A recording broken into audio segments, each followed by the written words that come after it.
Yes, Motor Radical Messiah coming at you with another Pimp Cup sessions. I'm going to talk about white supremacists at these jobs don't like taking orders from black supervisors or black managers.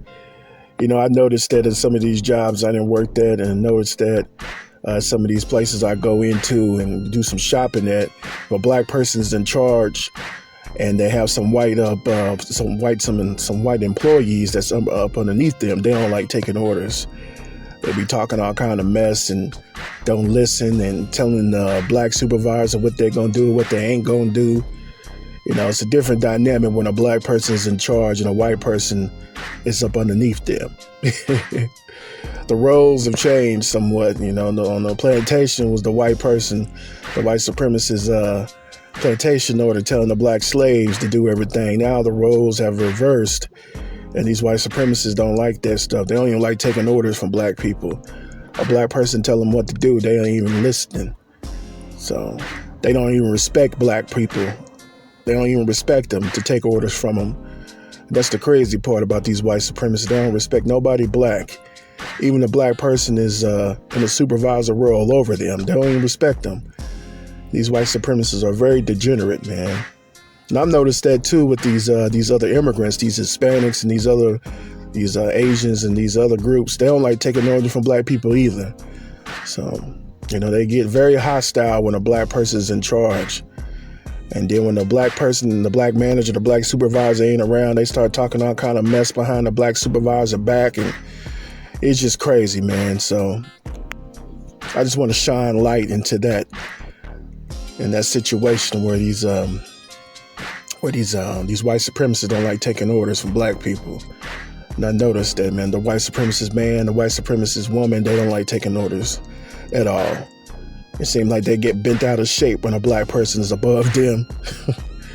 They can't handle that racial dynamic. They can't handle that dynamic that a black person has been elevated above them. They can't handle that.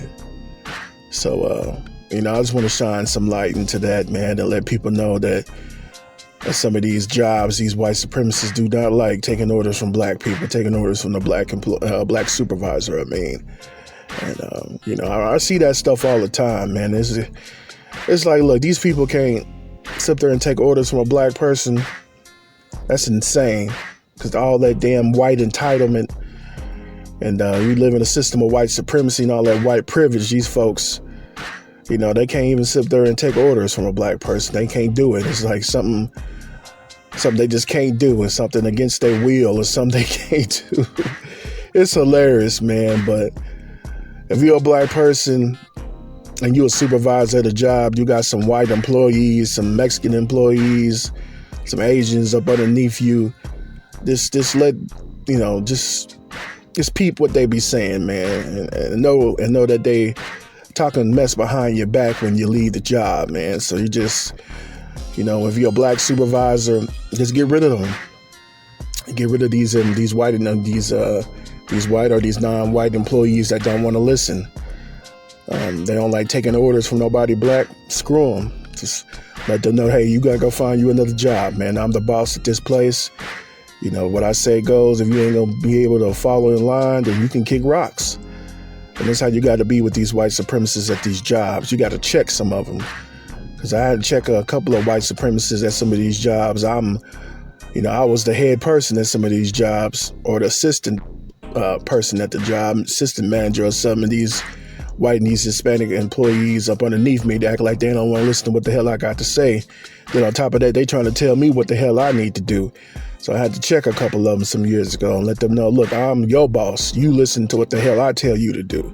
You can't do that. You can kick rocks. So you can clock out and go home. I can do what I need to do by myself. That's how you got to be with these white supremacists and these anti-black racist immigrants, these Hispanics, these Asians, these Arabic, these fools, these Middle Eastern folks. You gotta let them know, hey, you can kick rocks. They very disrespectful to the foundation of black American supervisors, very disrespectful. So they don't like taking orders from black people. So that's some insecurity they got to deal with, because, even when black folks was on the plantation, we had to take orders from the damn plantation owner and the overseers and all these other white supremacists on the plantation. So taking orders from somebody white really ain't we ain't really tripping off that. You know, we ain't insecure about that. But these folks, they very insecure about that. They don't want no black person being above them at any type of job. So I'm just shining some light onto that. It's been more than welcome to say on my heart.